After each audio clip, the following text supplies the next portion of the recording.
I don't wanna grow up, I'm a curious kid. The world has 100 questions I can play with. So I'll open my arms and eyes and wonder every day till the day I die. No one really knows why gravity exists. Welcome all, welcome one and all. Welcome to Wonderfest. My name is Tucker Hyatt. I am the founding director of this Bay Area beacon of science, and I am delighted to see you here tonight. I want to tell you, or remind you, as many of you old-timers know, that Wonderfest has a mission, a nonprofit mission. 4 points: to inspire curiosity, to promote careful reasoning, to challenge unexamined beliefs, and to encourage lifelong learning. If you'd like to see how Wonderfest tries to bring those rather lofty ideals down to earth, please visit us online at wonderfest.org. Tonight's Wonderfest speaker is Dr. Charles Marshall, Distinguished Professor of Integrative Biology at UC Berkeley. Go Bears! Oh, so appropriately for tonight's talk on the origin of life, Professor Marshall is also director of the University of California Museum of Paleontology. Paleontology, the study of old being. All right.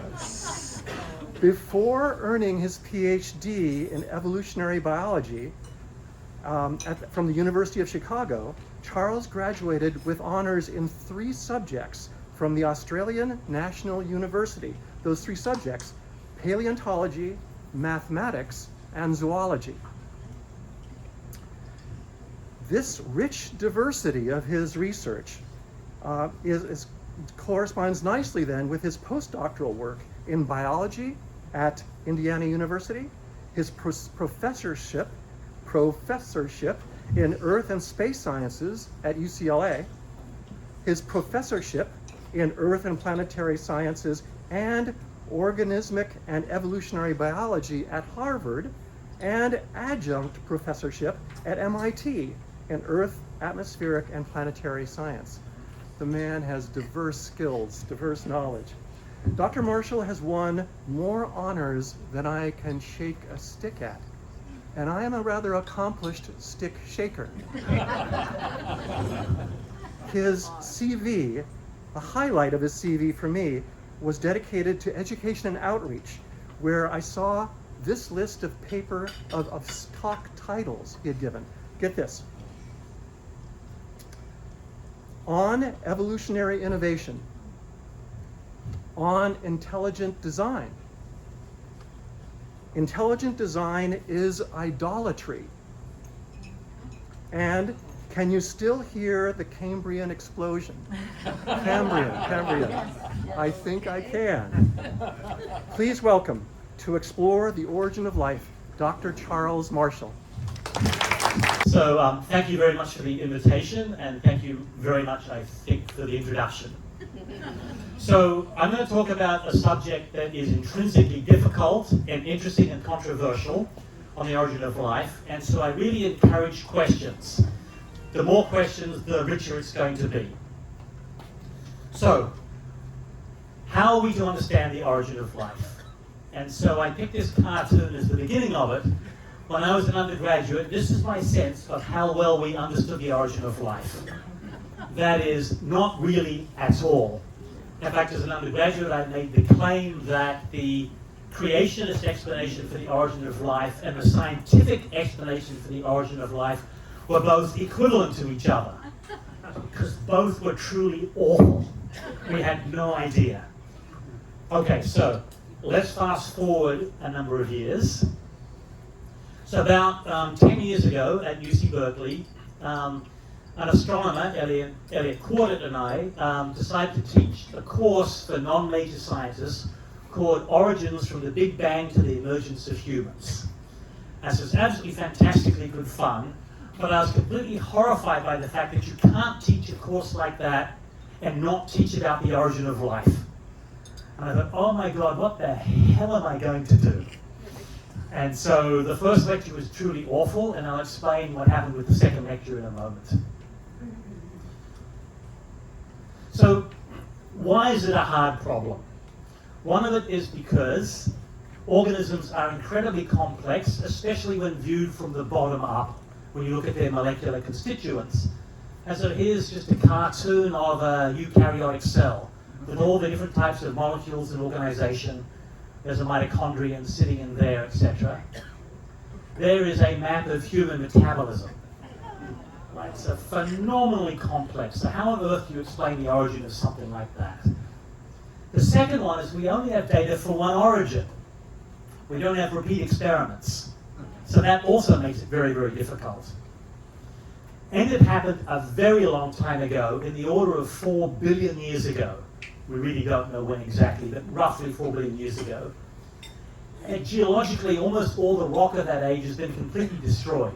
So our geologic record back to 4 billion years is almost completely nothing. So not only is it a long time ago, but we don't have really any fossils or rocks of that age either. A few little fragments we can talk about. And then finally, the conditions on Earth were fundamentally different then than now. And there are two ways in which they're fundamentally different. Can you think of what they might be? Two ways that the Earth was fundamentally different. Temperature? Temperature? Yeah, a little bit, not fundamentally different, hotter. What else? No water. No water. No water, there was water by the time we got there, not at the very beginning. What else? No oxygen. No oxygen. No oxygen. Oxygen is incredibly corrosive of molecules. I mean, there's enough in the atmosphere spontaneously start burning all the time, as we know in California or in my homeland of Australia. So that's the first one, no oxygen. What about the other big difference 4 billion years ago compared to now? Really important. What was different then compared to now? The animals? Yeah, There's no life. And life is really good at taking advantage of other life. So if you start to accumulate proto-molecules for life and there's life there, it's just going to ingest them. But we don't have that problem now. So today I don't think life can originate, one, because of the oxygen, and two, because of life. Right? So two fundamental differences. Okay, so how might we guess what life is like? One at the beginning, and one way is to start with life today and interpolate back to the very first life. So there are three major groups of multicellular organism: plants, fungi, and animals. Multicellularity actually evolved in the order of 24 different times. Kelps are a completely different group. Green algae is another one.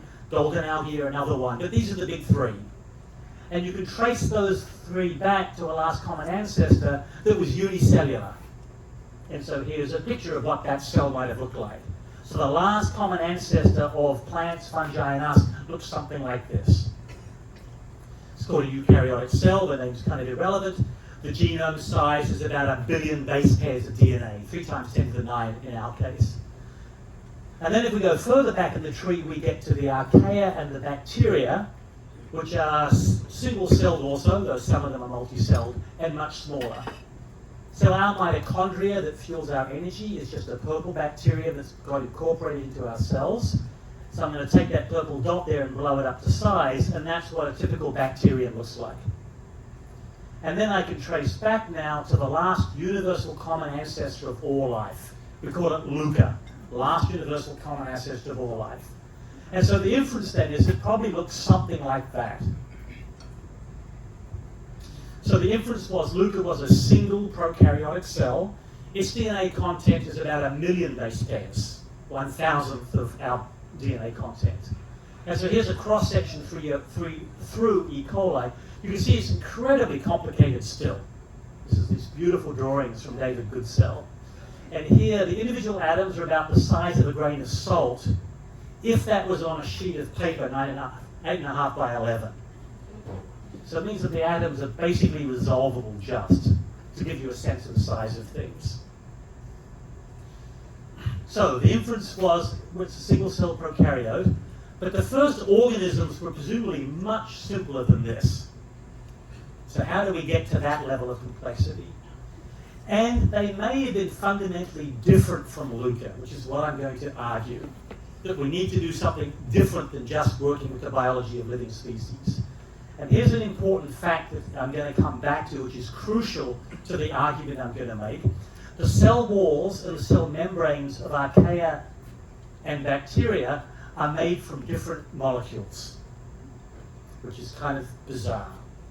Okay, so back to the course I have to teach at Berkeley to the non-majors.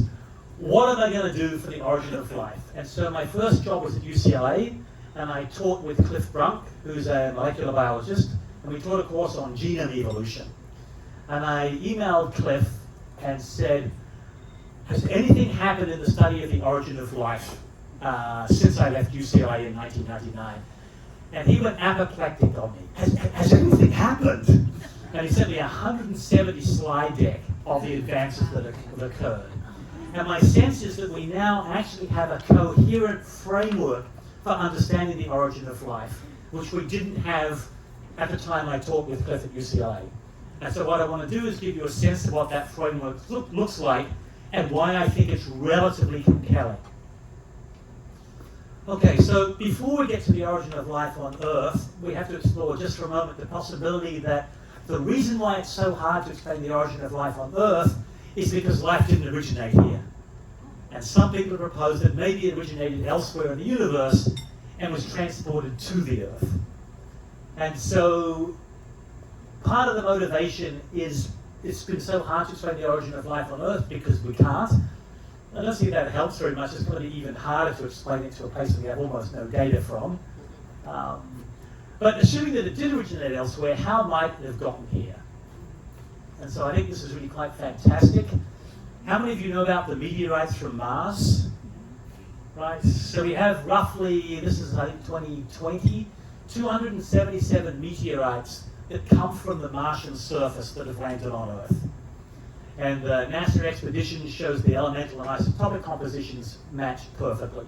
They're clearly from Mars. So it's thought that they were blasted off the surface of Mars into orbit, circled around for a few million years, and then come down as meteorites onto Earth. And so this one is a water-rich meteorite here.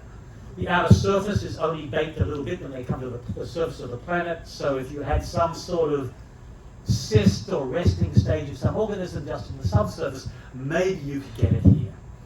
I don't know. So that's the argument if you want life to originate on Mars and not on Earth. I don't like the idea so much. I think life might have originated on Mars as well, but I think life originated here on Earth. Okay, I'm also going to make an argument that our attempts to understand the origin of life have been misdirected to some extent by our knowledge of living organisms. Almost all life today depends ultimately on sunlight via photosynthesis. All life today is built around DNA and proteins, and all life today is made of cells. And what I'm going to argue is that we've begun to shed these shackles. Right. So to explain the origin of life, we need to know what life is, some sort of definition. And definitions are pernicious little things. If a lobster is a crustacean with 2 claws, and I take one off, is it no longer a lobster? This is why lawyers do so well. A lot of people emphasize that one thing that's important about life is it's information rich, it's organized, and it grows. And so do these spectacular crystals in Mexico. There you can see Homo sapiens for scale. And this is real, this is not a cartoon. And so we don't think these are alive at all. And so I really don't like the idea of defining what life is. I prefer to think about what living is. Use it as a verb rather than a noun. And so what does living consist of? The second thing is I'm an evolutionary biologist, a paleontologist, so I'm interested in the way life transforms with time, and I'm going to use some of those principles to apply them to the origin of life. So attempts to explain the origin of life typically are reductionist in nature, concentrating on the formation of life's key molecules. And I don't think it gets us very far. You need to do it, but I don't think it gets us very far. So here I approach the origin of life as a problem in evolutionary biology, beginning with the properties of whole organisms, not the parts, and relying on the fact that evolutionary change is accretionary, which means that we can use idiosyncrasies of life today to help infer the nature of life's earlier stages. So we build successively on further innovations. And you'll see what that looks like. Question, yes. Yeah, so now that you are describing how life works, have you ever had a debate or discussion wherein you ran into religious folks who think, oh, our definition of life and evolution is different? You know, some people would say, oh yeah, we believe in what the biblical said, wherein they said, oh yeah, you know, the earth was created in 7 days, and you know, earth was only like 3,000, 4,000 years old. Have you ever run into those debates? So the question is, yeah, I'm going to repeat the question for the recording. Have I run into, if I can paraphrase, into shallow time creationists who think that the earth was built in about 4004 B, 23rd of October, I think, the beginning of the academic year at Oxford? The answer is yes, but not very often. And maybe I'm just too bombastic, they're not game to say anything. But we can talk about that more a little bit later in terms of what living is. Okay, so what does it mean to be alive? We're well-defined corporeal entities. We have insides and outsides. None of this is controversial. We are dynamic entities. We depend on energy flow in and out, and we depend on material flow in and out. We eat, we poop. We are responsive, which usually means altering our internal state in response to the external state. And I'm not going to use that much in this one. And finally, we regenerate, we reproduce. So synoptically then, organisms are self-contained chemical systems that transform energy and materials to make more of themselves. And so what I want to do is concentrate in terms of the origin of life on containment, energy, transformation of materials, and a little bit reproduction. And not worry initially how we do that from a building block point of view. Finally, to understand replication, we need to understand something which I think everybody knows, but it's pretty profound when you think about it, is that life builds from the bottom up. So when we eat, we break our food down into its component parts. Muscle into the proteins, into the amino acids, carbohydrates into simple sugars. And then we build everything from those components. So we don't buy things, we don't make things off the shelf. We don't buy a radio and a car and break them down into their pieces and build a cell phone and a TV. Right. That's what organisms do. Right? They break it down into the components and then remake it in a fashion that suits them. So virtually nothing is off the shelf, which is pretty much the way everything works for us these days. Now there are a couple of exceptions which are kind of fun. This is a Portuguese man of war, which used to wash up on our beaches growing up. Nice purple and stinging. They have stinging cells. And so here they have these little things called nematocysts, which are stinging cells, which nudibranchs ingest and then incorporate into their body as protection. So that's a case where they don't take the cell and break it down into the bits and then rebuild the stinging cells. They just take the stinging cells off the shelf and redeploy them immediately and directly. So that happens a little bit in biology, not very much. Okay, so how life copies itself? Well, we know this. Building from the bottom up means we need for instructions for making proteins. And all organisms today achieve this with DNA. And there's a machinery for taking the instructions and converting them into protein. So abstraction at some level is the core of biology, abstraction in a mathematical sense. A string of DNA molecules codes for the information that produces the working molecules. Okay, so key steps in the origin of life of the type that we know. We need elements, sun, a rocky planet with water. We need to make the building blocks. We've got to concentrate the building blocks. We've got to make an inside and an outside. We've got to establish the replicating machinery, and we have to find a way of harnessing energy. So those are the fundamental steps. And I'm not going to talk about making the elements, the formation of the suns, how many generations of stars it took. That's a different lecture given by somebody else. So making the building blocks. For a long time, people thought it was almost impossible to do so. And then Miller and Urey, I've forgotten Miller's first name. Help me out. Stanley Miller. So he was a graduate student in Nobel Prize winning Urey's lab in San Diego. And what he wanted to do is take some gases, which he thought were in the Earth's early atmosphere, and he wanted to run them through a machine and fire lightning through them to see what would happen. And Urey said, I don't think that experiment's worth doing. And Miller said, well, I think it's worth doing. And Urey said, okay, you can't spend any more than a couple of months on it. And within a week, he was able to start to generate a whole range of complex molecules.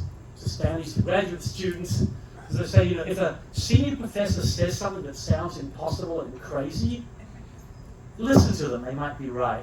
If the same senior professor tells you that something can't happen, just ignore them. Right? So this is the set of chemicals that within a week or so Stanley was able to produce. And these ones in red here are 4 of the 20 amino acids that we use.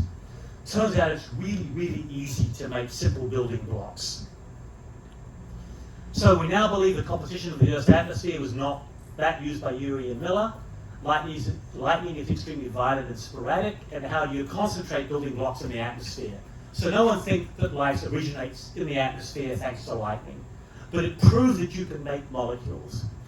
It seems harder to make the components of DNA and RNA than for proteins and lipids, but the discovery of nucleobases this year on the asteroid Bennu suggests that it's actually really, really easy. And so a NASA mission here they found, I think, 15 of the 20 amino acids in the dust here, and the 4 nucleobases, the A, T, G, C, and the U of RNA, on that little chunk of rock there,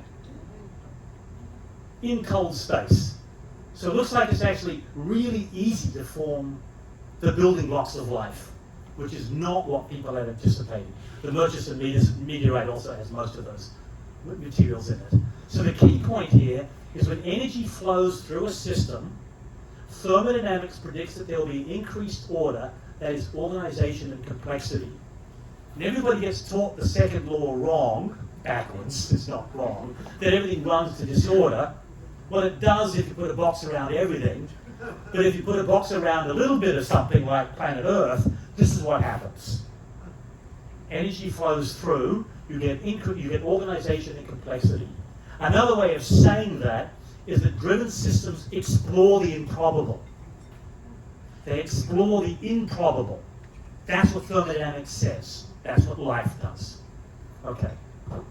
And so here, using spectroscopy, there are molecules like this forming in absolute deep free space, nowhere near a star. So complex molecules can form in all sorts of crazy places. Concentrating the building blocks, we need some sort of restricted environment or way of actively concentrating the building blocks. And so understanding how the building blocks were concentrated takes us to the central question of where did life originate? And so what I do with my students is I used to give them colored bits of paper, and they have to hold up a colored bit of paper based on their answer. So your options are in a small evaporating pond, in a geothermal hot spring like Yellowstone, in the open ocean, in deep ocean hot springs, in outer space or other planets, or somewhere else. So I want to get a sense. How many of you are in the red category? Okay, how many in the orange, yellow, green, blue, purple? Okay, that's a pretty even spread. That's great. Okay, I'm not going to say anything more about that for the moment. And now I want to talk about making insides and outsides. And the important thing is just not making it inside and outside, it's also getting things in and out. Remember, we're dynamic entities. So it turns out that it's really easy to make a protocell. And so all you need to do is take a molecule that's got a water-soluble end at one end and an oily end at the other, hydrophobic, hydrophilic, and they self-organize into these spheres. And so people assume that it's so easy that that was one of the first steps in the origin of life, forming a cell-like material. The ease with which these can be made suggests the formations of cells was early, but it's not obvious how you get energy and the right molecules in and out. So actually, I don't like this idea at all. I think it's a complete misdirect. And people who spend their time with starting off with this, I think, are starting at the wrong end, as you'll see in a moment, as to why I'm going to argue that. So The dynamic entity is what matters, not what we're made of. And then establishing the replication machinery, and this is an older set of ideas, but really important. And so this is the chicken and egg problem of replication. Cells need protein to read and replicate DNA. DNA is needed to make protein. So today's organisms can't make protein without DNA, but can't make DNA without the protein.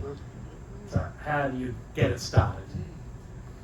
And so that was completely insoluble, and when Cliff Brunk, my co-author on this work, went to graduate school at Stanford, this hadn't been solved. He wanted to study the origin of life and simply couldn't because there was nothing to do because no one could get past this problem.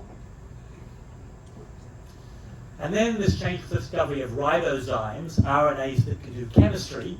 RNAs can act as enzymes. They can do chemistry. So RNA can serve as information storage, just like DNA, and as part of the functional machinery. And that broke the impasse. I should show a picture of the beast that discovered that. It's a little one-cell thing called tetrahymena. It has 7 sexes. It has multi-nuclear. It's led to a whole bunch of Nobel Prizes, including Liz Blackburn's Nobel Prize for telomerase at UC San Francisco. Fantastic little beast. And Cliff Brunk was part of the tetrahymena community as a molecular biologist. It's hypothesized the first organisms were organized around RNAs. Then later information storage was taken over by DNA, and most of the metabolism by protein. I'll get back to DNA in a moment. And so here's a little cartoon of an RNA, and another RNA comes in, and it's looking for a match between the bases, the AUGC, and when the match is just right, a miracle happens. It cuts the RNA. It did some chemistry. And if you discovered that, you would have got the Nobel Prize. It's that simple. And so further evidence of the RNA world is that RNAs are intimately involved with the steps between DNA and its conversion to protein. And the next diagram is pretty complicated, but I think you'll get the theme. So I start with DNA at the top, I start with protein at the bottom there, it's a little string of amino acids. And in between, there's messenger RNAs, there's ribosomal RNAs, there are tRNAs. The thing that actually adds the amino acids together is an RNA. So at the heart of our cell machinery is an RNA, not a protein. And then there's the harnessing of the energy. And this is just weird, and this is where I'm going to use the accretionary principle to help construct a theory for the origin of life. So there's a strange two-step process that organisms use to generate ATP. The first one is called the electron transport chain, where we burn sugar to pump hydrogen atoms from inside the mitochondria to outside the membrane there. Burn sugar, pump hydrogen atoms, which then flow back through a molecule called ATP synthase to make ATP. It's completely weird. It's like building a coal-burning plant to pump water into a hydroelectric plant so the water can flow down through the turbine to generate electricity. Why not just use the coal-burning plant? Why the heck do you go to this convoluted process of burning sugar to pump hydrogen atoms, protons, so they can flow back through a protein to generate ATP? Strange, and all organisms do that today. That's just weird. Okay, so where do we, meaning I, think life originated? I'm going to say at the outset that this is not a universally agreed upon scenario, and if you were in the UK, you'd get a rather different scenario, which I can talk about at the end. And so I'm going to go somewhere strange and come back again. So how long is the world's longest continuous mountain chain? And so your options are 400 miles, 1,600, 4,300, or 40,000 miles. And the Earth's circumference is about 25,000 miles. So for scale. So how many for red? 400 miles. How many for orange? 1,600. How many for yellow? 4,300. How many for 40,000? Okay. 40,000 it is. The reason, of course, it's hidden from view. So that's the Sierra Nevada. That's the Himalayas, that's the Andes, which is the longest mountain chain that we can see with the naked eye. And this is the mid-ocean ridges. 40,000 miles. The sea floors are spreading. So here's a cartoon of what happens. Oh.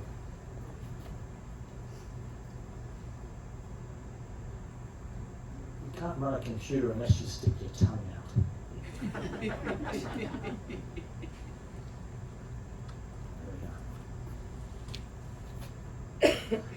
And so, whoops, so there are two tectonic plates moving apart and seafloor has been created there, and that's creating those mid-ocean ridges.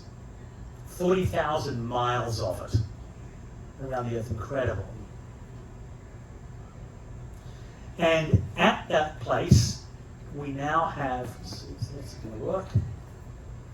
This is the Wonderfest plate, just off Oregon and Washington. You go into the ridge where the plates are moving apart, and you find that you get these hydrothermal vents, the so-called black smokers.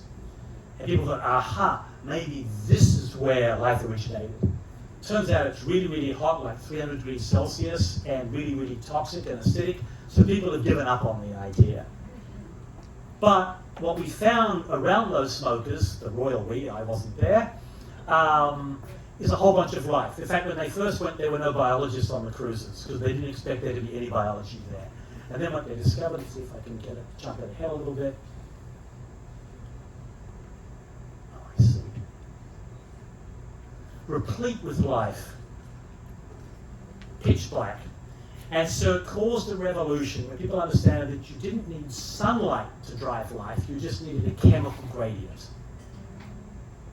And there's a chemical gradient being produced at those mid-ocean ridges.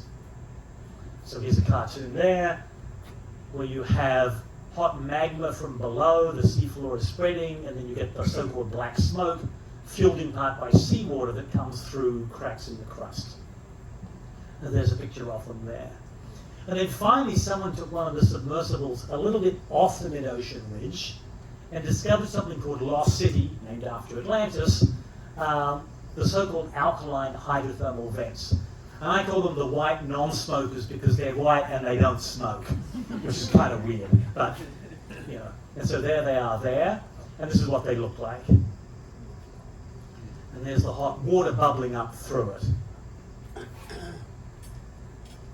And so the way this operates then is you again have seawater coming in through cracks in the crust, getting heated and interacting with the rocks of the mantle there, and then rising up with this alkaline fluid. The pH is very high, 7, 8, 9, 10, 11. Temperature's much milder, on the order of 100 degrees Celsius, building these spectacular towers. And so this is what the towers look like. And what's interesting about the towers is they are absolutely riddled with micropores. And a decent sized chimney, something like this, will have in the order of 5 times 10 to the 16 chambers. And these chambers are about cell size. And these things form over huge distances of mid-ocean ridge. And these things are really long-lived, like at least 100,000 years. And so the sense is, whoa, wait a second, this might be the cradles of life. They're long-lived, there are bazillions of them geographically, there are bazillions of them in any geographic place. But they have some special properties as well. And now I want to get to those properties with the background that I've given you. And so this is the work of Mike Russell, who first discovered these vents in Silurian age rocks, that's about 400 million years old, in a mine in Ireland. And he recognized that they were hollow. And then they were found in the living world many, many years later. And then Bill Martin, who's an American working out of Dusseldorf in Germany, and then Nick Lane, an Englishman. And so here's a cartoon of the model. This cartoon's a little weird. There are a couple of things that are weird. The first one is that there's only shown half a dozen of these microchambers, not hundreds of billions of them.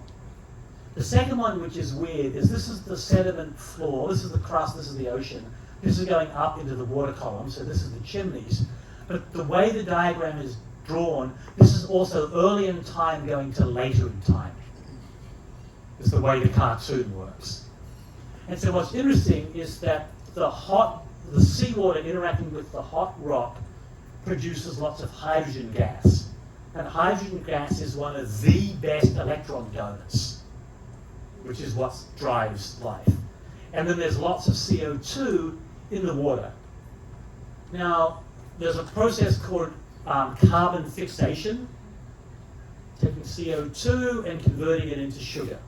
And in single-celled organisms, there are about 6 pathways of doing that. There's only one that occurs in all organisms, even single-celled organisms, and that's one that takes H2 plus CO2 and starts to turn it into bigger organic molecules. It's called the acetyl-CoA pathway. So that's the name of it. It's weird because the other ones are cyclic, very efficient. This one is linear, it isn't. It's also the only one that generates energy rather than requiring energy to run it. And if there isn't life yet, you really want a system that incorporates CO2 that gives out energy rather than having energy to drive it. And then it turns out that inside these structures there are crystals of iron sulfide and nickel sulfide. And guess what?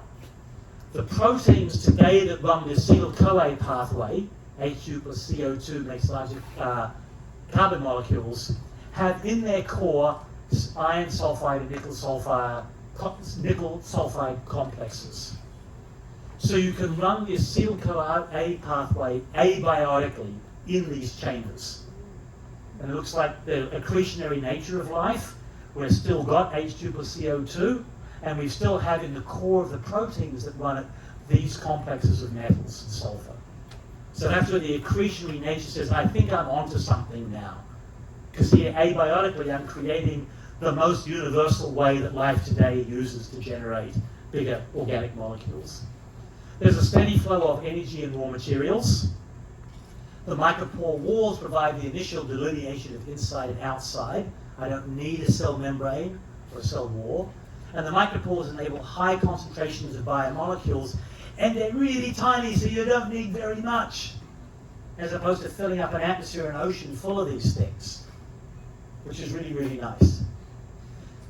The other thing that's interesting is the pH inside is 9 to 11, and the pH outside in those days, we think based on the concentration of CO2, is about 6. So what does that mean? There's about 10,000 times higher concentration of H+ outside compared to inside. There's a proton gradient built around this thing, which probably explains why we use a proton gradient today. That's an energy source, and life is very good at exploiting energy sources. And I'll explain that a little more, I think, in just a moment. So then, one of the stunning consequences of this theory is that there might be a late origin of cell membranes on an early origin. So here now is the diagram with time. So hydrogen starting at the bottom, there's CO2. And so it turns out there are 2 major types of prokaryotic cell, the bacteria and the archaea, and they've got here with their different membranes. So archaea and bacteria have the same genetic code, the same protein synthesis machinery. They clearly had the same common ancestor. They originated in the same microchamber vents, but they have different cell membrane and cell wall compositions. And they have different proteins involved with their protein pumps and with locomotion. So that suggests that cellularization occurs independently twice, that locomotion occurred independently twice, and that harnessing the proton gradient occurred independently twice. So harnessing the proton gradient comes first, and then you work out how to fuel it by burning sugar with the electron transport chain, which later gets co-opted to form the photosynthetic machinery. So it suggests that they're cellularized independently, and thus LUCA was not cellular. And so there I have there bacteria with the cell and archaea with the cell, and there's LUCA there without cells. It also turns out there might be a late origin of DNA. Archaea and bacteria use a different process and different proteins to replicate their DNA, which is really interesting. But that suggests that they developed DNA for information storage independently, and thus the last universal common ancestor of life was not DNA-based either. And we're just writing a paper now, at the moment Cliff and I are making the argument that the first DNAs may have actually been cradles for the first RNAs, RNA is really unstable. It has a hydroxyl group that tends to digest itself. But if you can bind it to a DNA, then you stabilize it. And to stabilize it, it has to have a matching code. Oh, and so it starts to look like information storage. But its goal wasn't information storage, it was maybe stabilizing the RNAs. That's what we're suggesting.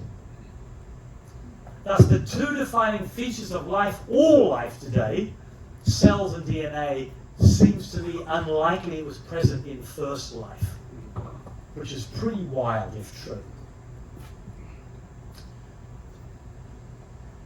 Now, just a few other comments before I'm done here.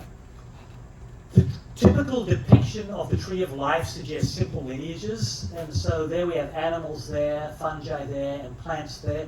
This is the ciliates, which is single-celled eukaryotes that led to the discovery of ribosomes and telomeres, etc., tetrahymena. And here's the rest of the tree of life. So we occupy this tiny little bit up here compared to all the other living things. But the suspicion is that in early life in the chimneys, this is more likely what's happened. That there was massive exchange of information between the proto-life sitting within those alkaline hydrothermal vent chimneys. Today, that's what our species does spectacularly. We listen to each other, we reread, we watch YouTube videos, massive horizontal transfer of information. We don't independently each develop the ability to speak, we learn it from other people. And so the suggestion then is that early life was actually functioned in the same way. So innovation would have spread very, very quickly. And then by the time you get to our lineage, you finish up now with what's called mostly vertical descent. Offspring, they vary a little bit, there's selection, Darwin's process, and evolution happens very, very slowly, one generation at a time with small incremental changes. So evolution is slowed down unbelievably slowly, and one thing I don't understand as a paleontologist is why evolution goes so slowly.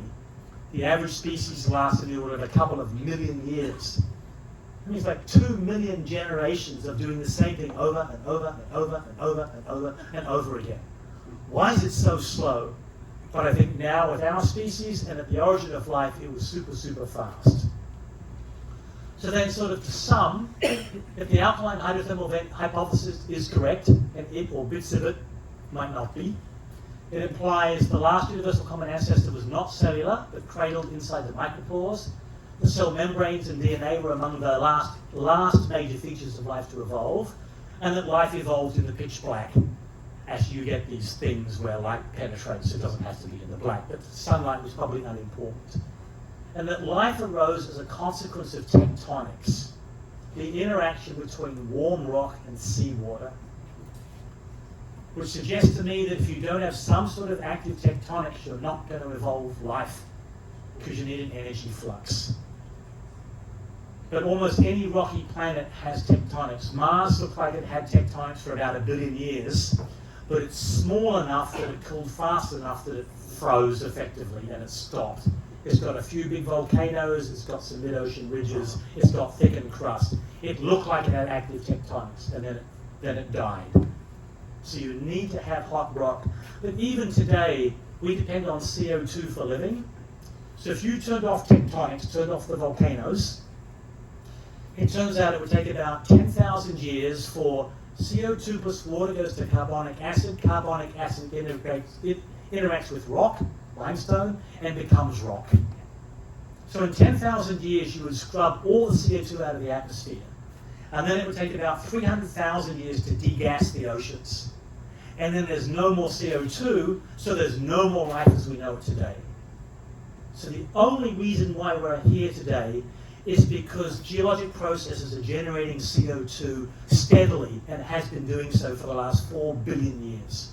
And then the CO2 gets taken out by the process I just described. So you absolutely need a rocky planet with active geology to produce life of the kind that we are used to. And so life in that sense is a geologic process. The attractiveness of the theory, the cradles of life are long-lived, geographically extensive. We don't have to rely on a freak environment to help explain the origin of life. And there's some cartoons that I've seen generated out of the Science Museum in Boston where they're protomolecules forming in hot springs, like a geyser, and they blow the geyser up, and the molecules get sprayed somewhere and land somewhere fortuitous to form the next step in the origin of life. Oh, come on, I don't know how that works. That just seems daft to me. They have a built-in proton gradient. It makes sense of life's bizarre way of generating ATP. It solves how to concentrate the building blocks and how to get them inside the first cells. So I think now we finally have a framework for understanding the origin of life. And the study of origin of life, I now think, falls in the realm of testable science. And I'm really interested in that seam between hard questions when they start to become scientific. Just it's one of my personal favorite spots to be.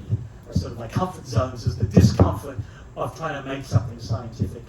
And so people are now beginning to build these microchambers in labs and generate the chemistry and see what you can do. And so there's some at Caltech, there's some at San Diego, etc. And so there it is. That's the story. Thank you. I'm open to questions.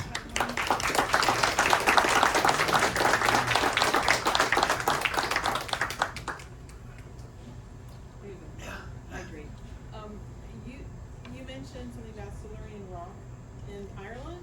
Yeah. With white smoke. Like, where are those rocks? So I don't know where they are exactly. So he was in a mine, and a lot of these hydrothermal vents produce minerals that are valuable. And so he's an economic geologist in those things. And so he found this looks like a geothermal, an ancient geothermal mineral deposit. And then he took them home and did his work. And then it turned out his son was growing these crystals that you can grow with kits. Yeah. And he broke them. And he discovered that they were hollow inside. Holy moly, I'm growing crystals that are hollows, perforated inside.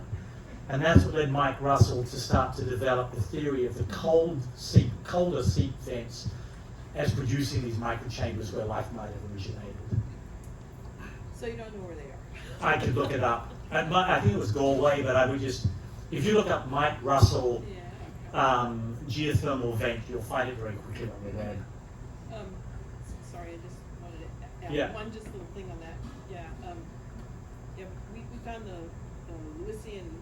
Lewisian gneiss in the Highlands of Scotland last year, which was like 2 billion years old or so.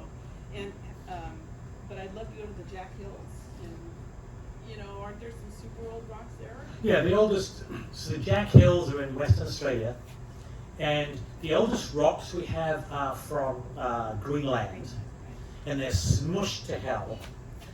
But there's some crystals of a mineral called zircon found in Jack Hills. The oldest rocks are about 4.1 billion. The crystals are 4.4 billion. And the closing temperature of the crystals is about 900 degrees Celsius. So that suggests that the Earth's surface had got cool enough, 900 degrees Celsius, still pretty hot, to form the zircon crystals.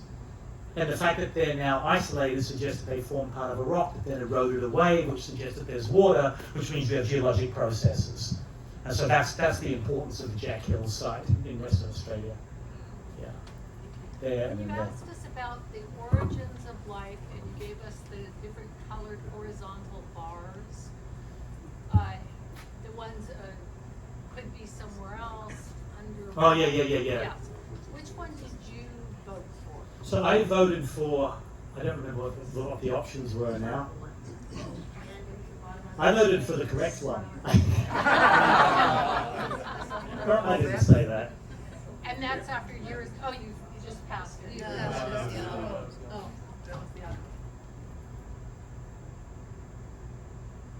Have I passed it? No. Thank you. There you go. So it's green. So I would say green, deep ocean hot springs. Deep ocean hot springs. It doesn't have to be deep ocean, but in ocean hot springs. So the process that produces the hydrogen is called serpentinization, because it produces a mineral called serpentine, which is green and scaly, looking like a snake skin, which is why it's called serpentinite. And so that geologic process is mantle rocks interacting with the hot seawater to generate the hydrogen, which is the energy source, the electron donor. And that's not the reason I raised my hand for that exact one. But did you raise your hand? I didn't raise my After years So I wouldn't have known what the hell to do. Okay. I mean, I just thought, it just seemed hopeless to me. We had no idea what was going on. And then Cliff sent me his slides, and then the green one was the hypothesis. So by the time I was willing to answer the question, I thought I already knew the answer, which is really cheating, but that's... So the question there, and a question there, and then a question here, yeah. Yeah, you mentioned the four qualities that these undersea vents could be, they have these qualities. Are there moons around Jupiter that might have these four qualities? So to me, the top candidate, I realize I have an emphasis problem, Diplodocus, Diplodocus, Parasaurolophus, I don't know how to say it the other way, the North American way. So this one is my favorite, which is Enceladus, Saturn. And so the tidal forcing generates geothermal activity. So there are. Did I have other slides? Or is that the only one? I think the only one here. So there are volcanoes generating fluid flows. You can see erupting from the surface of it. And so there's clearly some sort of hot springs underneath generating from below. And so what I find really interesting is that the first NASA astrobiology diagrams of both Enceladus and Europa, which is another candidate, had deliberately cut holes in the ice for the formation of life, because you could tell they felt you needed sunlight. So the early cartoons that NASA produced had these cuts in the ice. They didn't explain how they got them, but they knew you needed sunlight because you need sunlight for life. So no, you don't need sunlight for life. You just need some sort of electron gradient. I was going to say something else, but I can't remember what it was now. Yeah.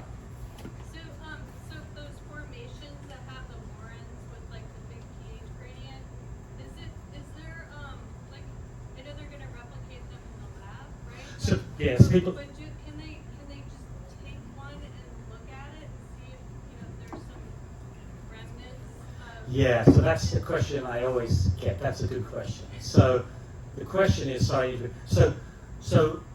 that isn't in the lab. That's one of the Lost City diagrams there. So the question is, the obvious question is, can I take some of that and find proto-life in there? And so there's two reasons why I don't think you'll find proto-life. What are the two reasons why I don't think I'll find proto-life in there now? So the first one is life eats life. Self-generating amino acids and precursors of nucleotides, they're just going to get ingested. We built from the bottom up, remember? And the second one is oxygen, which is going to be corrosive of the molecules. So I don't expect to see life forming now in these places, because life has now transformed the planet to the point where I don't think life can originate again. Unless we wipe it out and lose all the oxygen. So that... But you can, well, what people do is build those and then try to reconstruct the chemistry in the lab so you can start to see. One of the big problems is forming DNA in particular, and RNA, which is phosphate, and so how do you get those early phosphorus minerals going? So people are concentrating very hard on those in the lab to see if they can make them. And the other thing I'll say is that one of the problems with origin of life scenarios that I've ignored completely is when you make protein, you link amino acids together, and my daughter might tell you that that is a dewatering reaction. And you do the same thing with nucleotides, because you take the water out. It's really hard to do a dewatering reaction in water. It's hard to get dry in the shower. And so the alternative theory says that you form those molecules on the edge of a geothermal pond with wet-dry cycling backwards and forwards. But the problem is cells today do it, and so we have dry pockets inside the cell where we can do that chemistry. And so one of the things you need to do in these chambers is to develop dry pockets, and I think you do that with hydrophobic amino acids, which are easy to form.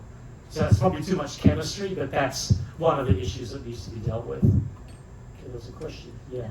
You mentioned serpentinite when you were showing those different levels and different colors of green. And what about serpentinite? That flew past me.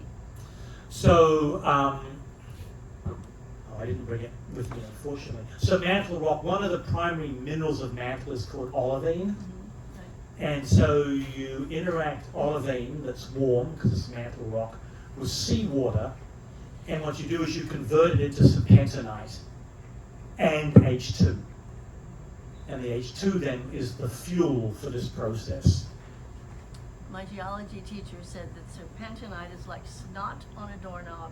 It's not on a doorknob. Because it's very slippery. Yeah, it's very slippery. It's beautiful, but it's And slippery, it's the scaly. Golden Gate Bridge, the end towards San Francisco, the bridge is bolted into serpentinite. Yeah. And the backside is basalt. The Yeah, north it's a side.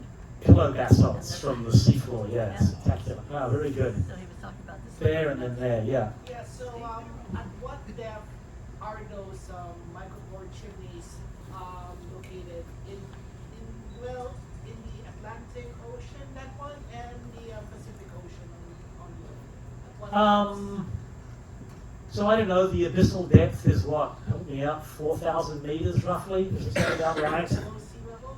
Sorry? Below sea level. That's just the 4 kilometers, and then the mountain range rises a little bit, it's not very tall. And so, I don't know, 3,500, 3,000, I'm not sure, something like that. But it's not, I mean, it's on the bottom of the ocean. But you can see here, there's the mountain chain, and then it's got the valley in the middle of it, which is where the plates are drawing apart. So, this is North America, that's Europe, and it goes right, how frustrating. Look.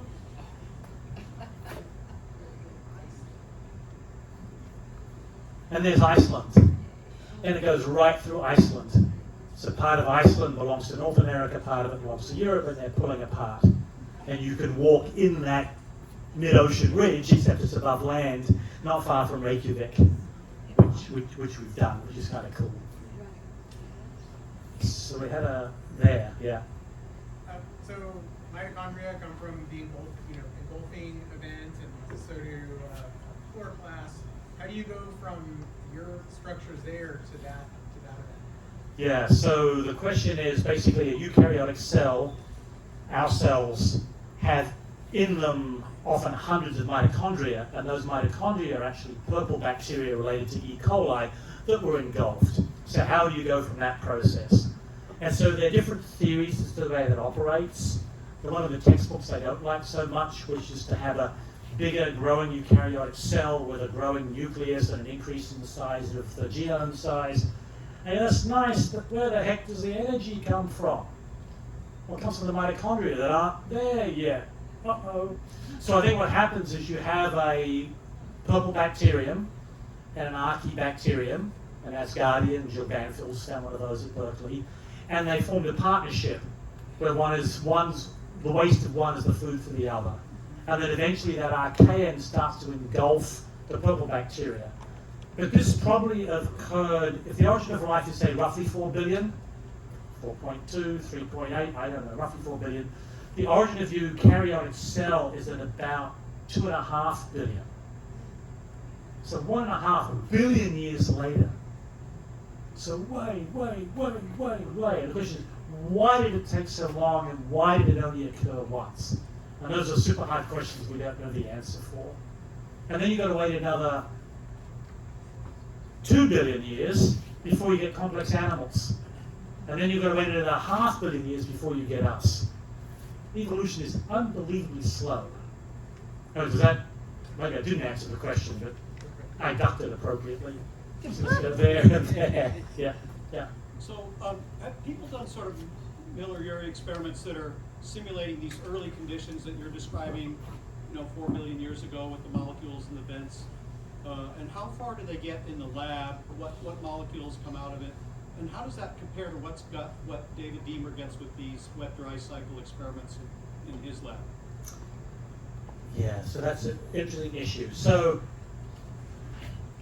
Dave Deemer at Sutherland in the UK, where he can take hydrogen cyanide and ultraviolet light and do wet-dry cycling, and he can get the precursor molecules for fats, lipids, and the nuclear bases and amino acids, which is really quite amazing. You can also get them on meteorites, which is quite spectacular. the reason why I'm going to answer your question at the moment, the reason why I don't like the idea is because life is accretionary, and we don't see the role for ultraviolet light anywhere, we don't see the dryness anywhere, and we don't see hydrogen cyanide as a fuel source. They want to have it coming in. John Grotzinger, also at Caltech, wants to have the hydrogen cyanide coming in meteorites. That's fine, you can bring it in, but remember, you've got to have a steady flux all the time. You can't not eat for a day if you're a bacteria, or 2 days, or 3 days. So it's nice to bring it in, but you've got to have a steady supply of the stuff. So that's why I don't like the idea. The problem is these experiments are all aqueous. Because they're aqueous, they don't get those bigger molecules forming. So I think what they have to do is start to make proteinoids, not proteins, but amino acids that fold up into hydrophobic pockets. And then you can start doing that chemistry. So if I were a good organic chemistry, what I would be doing is trying to make amino acids in those things and trying to see what sort of three-dimensional structures they form with pockets so that I can then start getting DNA and RNA formed. And that's the way I would be doing those experiments. I was going to say too, the RNA world argument, I think is going to come apart in the end. The accretionary nature of the evolutionary change says that if I had cells doing everything that they do now except with RNA, then how on earth do I swap it all out? That just sort of seemed impossible.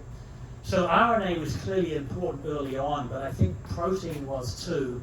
And there's a New Zealander and a guy from South Carolina coming up with an idea that you co-evolve RNA and protein together. And initially there was just 2 types of amino acid, hydrophobic and hydrophilic, and 2 types of codon, not 20, and not 64. And so I think that's going to turn out to be a promising avenue. And so a full-fledged RNA world, I think, is going to disappear as well. But RNA chemistry, that's... Cliff, my co-author, hates the idea. So. There's a question. Yeah. I had a question, but I think you answered part of it. Is so this life form is all aqueous. Yes. And then you said they're refolding and creating non-aqueous, but you kind of conclude the idea of it exploding. How does it explode to a non-aqueous environment? So how do you get out of the oceans? Right. So animals get out of the ocean a mere 350 or 380 million years ago. So the Cambrian explosion of animals, they're all in the ocean. There's nothing on land. It takes a long time to work out how to get onto land. I suspect there were bacteria on land, in water, in the soil. Right, and maybe in the wet and dry environment. Yeah, it doesn't make any sense to me how that operates. But then somehow you've got to get the sunlight in there too. Well, so all you need is a chemical gradient to live, and you can live for a long, long time, and there are plenty of energy gradients in the ocean. You can use iron, you can use sulfur, you can use hydrogen. And then it turns out the photosynthetic material, the pathway is basically an evolutionary equivalent of the electron transport chain. It does the pumping of those hydrogen atoms. So basically you transport the energy down, except now it's a photon doing it. But that's going to be in the water, and initially oxygen wasn't involved, and water wasn't involved. So there are a lot of steps involved. One thing that drives me a little bit nuts with the origin of life literature is somehow or other people seem to want life to form almost like fully formed from the brow of Zeus. I've got to get life going now. And it takes me 500 million years to go from a simple worm to a human. And yet somehow or other want the origin of life to happen in 7.5 minutes and 14 experiments. So that just seems, so there are many, many incremental steps that have to be established and occur sequentially. And so that's, so anyway, that's there and then there, yeah. So for the vents, there's a lot of pressure though, because of the depth of the water. So doesn't that impact the chemistry at all? Like similarly for the moon on Saturn, the lack of gravity, doesn't gravity also impact some of the chemistry too? Someone help me. I don't think the pressure makes any real difference to the way chemistry works in that way. It just doesn't. It doesn't. I mean, pressure is just collision with other molecules, and so the chemistry still happens. Okay. So it's a good question. I mean, it's like life today, there are fish that live at those depths, and you bring them to the surface and they pop. And so they don't like eating, but they're fine at that depth. Yeah, it's a good question, what's the role of pressure, but I don't think it's important. I was wondering if anyone's doing any large-scale computer simulations with, known building blocks and a knowledge of chemistry, or perhaps more interestingly, starting with the most simple life forms that we have today, going backwards to sort of deconstruct the most likely paths towards the origin of life. So those are two separate questions. So deal with the first question first, and I've got to repeat it, I keep on forgetting. Am I doing all right? Okay.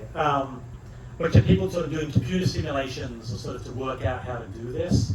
And so, not really, but I believe there's a group in Sydney that have been trying to write down all the Gibbs free energy reaction kinetics of all the chemical reactions to see what goes. The problem is you've got to get the rates right. One of the early complaints we had for the origin of life is that if you take a tube and heat it at one end at 300 degrees and the other end at freeze it, have a temperature gradient, and you put carbon, hydrogen, oxygen in, you finish up with too many molecules. You finish up with tars. And so there's the problem with the origin of life is how do you get so few molecules occurring? But I think the solution is easy, but not computationally, which means energy flow, material flow through. It isn't a closed tube. And so the reactions that go the fastest are going to snavel all the resources, it's selection in a Darwinian sense. So the reaction that goes the fastest is the most powerful, is going to be the reaction that dominates, and those products are. So you've got to run the kinetics properly in a constrained environment. The second question was remind me? Sort of reverse engineering the most simple life back towards the origin. So there are a few people who are trying to look at RAFs, reflexive autocatalytic circuits.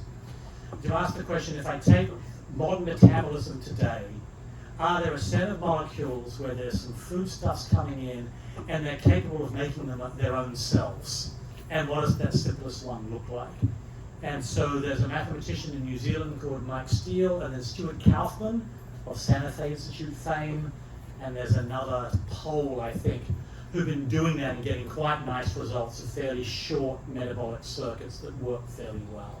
And so that way is a way of using the living to get down to the simpler versions before you get all that complexity. So I think called RAFs. And so that literature is about 3 or 4 years old now, but quite nice. I hope this isn't too technical for most of you. Sorry, it's easy to get overexcited. Yeah.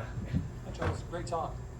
Question for you with regard to the white non-smokers. Yes. Did you mention that the lifetime of an individual white smoker was in the neighborhood of 100,000 years? So the estimate for these ones at Lost City is in the order of 100,000 years. Is that problematic in terms of all the processes that you mentioned during your talk occurring in only that short a period of time? Yeah, so right. So the question then, which is, this question does keep me up, is how long does it take to evolve life? So if I can do it in 10,000 years, then 100,000 years is plenty of time. If I really need 1,000,000 years, then 100,000 years isn't enough. Now what I don't know, and I've been having trouble getting good answers from my geophysics colleagues, is the young Earth, the crust was much thinner, the mantle was much hotter, and what I find myself wondering is the extent to which serpentinization might have been occurring more generally across all of the seafloor. And then it might have been very, very long-lived. Because here what happens, of course, is that eventually they move, continental drift is moving them, like tectonics, they move away from the source of the heat and the hydrogen flow stops and they die on you. But with much smaller convection cells that will have occurred 4 billion years ago and a much thinner crust and a much harder. So I don't know. So I'm trying to work out what the geothermal activity on the seafloor would have looked like 4 billion years ago, because it's pretty sluggish now. And then the other thing that's weird about these is they only occur on very, very slow seafloor spreading ridges. The faster ones, you don't get the serpentinization. And so we don't yet understand the geological parameters for this to occur. So it's a little bit of an article of faith on my, but they were widespread and long-lived. But that's the number for those.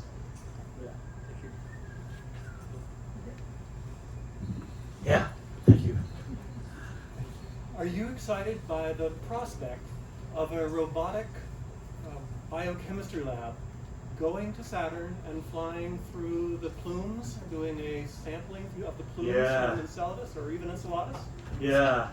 You know, if you can, the forensic principle that whatever it touches leaves a mark behind. So if there are other organic molecules sitting in the plumes, wow, that'd be spectacular. Well, imagine if you found DNA and protein nucleotides in the plumes of those moons. Then you actually don't have to go in and contaminate them or anything like that. You can just, no, that's spectacular. Yeah. Wasn't my idea. Yeah. No, I believe that they're planning a mission. I thought so, yeah. Dan, is that in the cards for NASA? Yeah, there's planning. It's not funded, but there are people at our lab that are building the little light detectors with it when it flies through the plume, analyzes the molecules and figures out what's there. So they've got all the pieces, but no money. You want to write them a check. But there's one that was launched to Europa, but it's a flyby. Right. This one you have to slow down and go through the plume, because if you fly at the normal spacecraft rate, you kind of obliterate everything.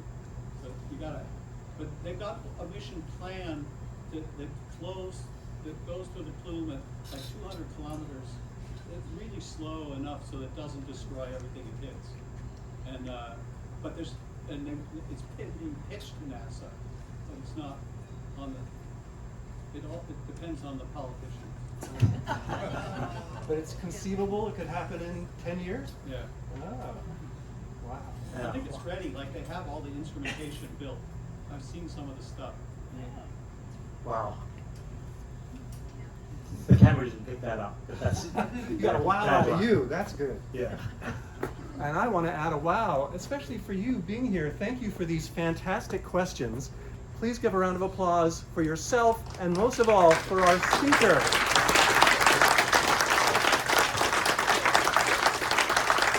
Thank you, Charles Marshall. Thank you, Hopmonk. See you in 2 weeks. Thank you very much. Thank you.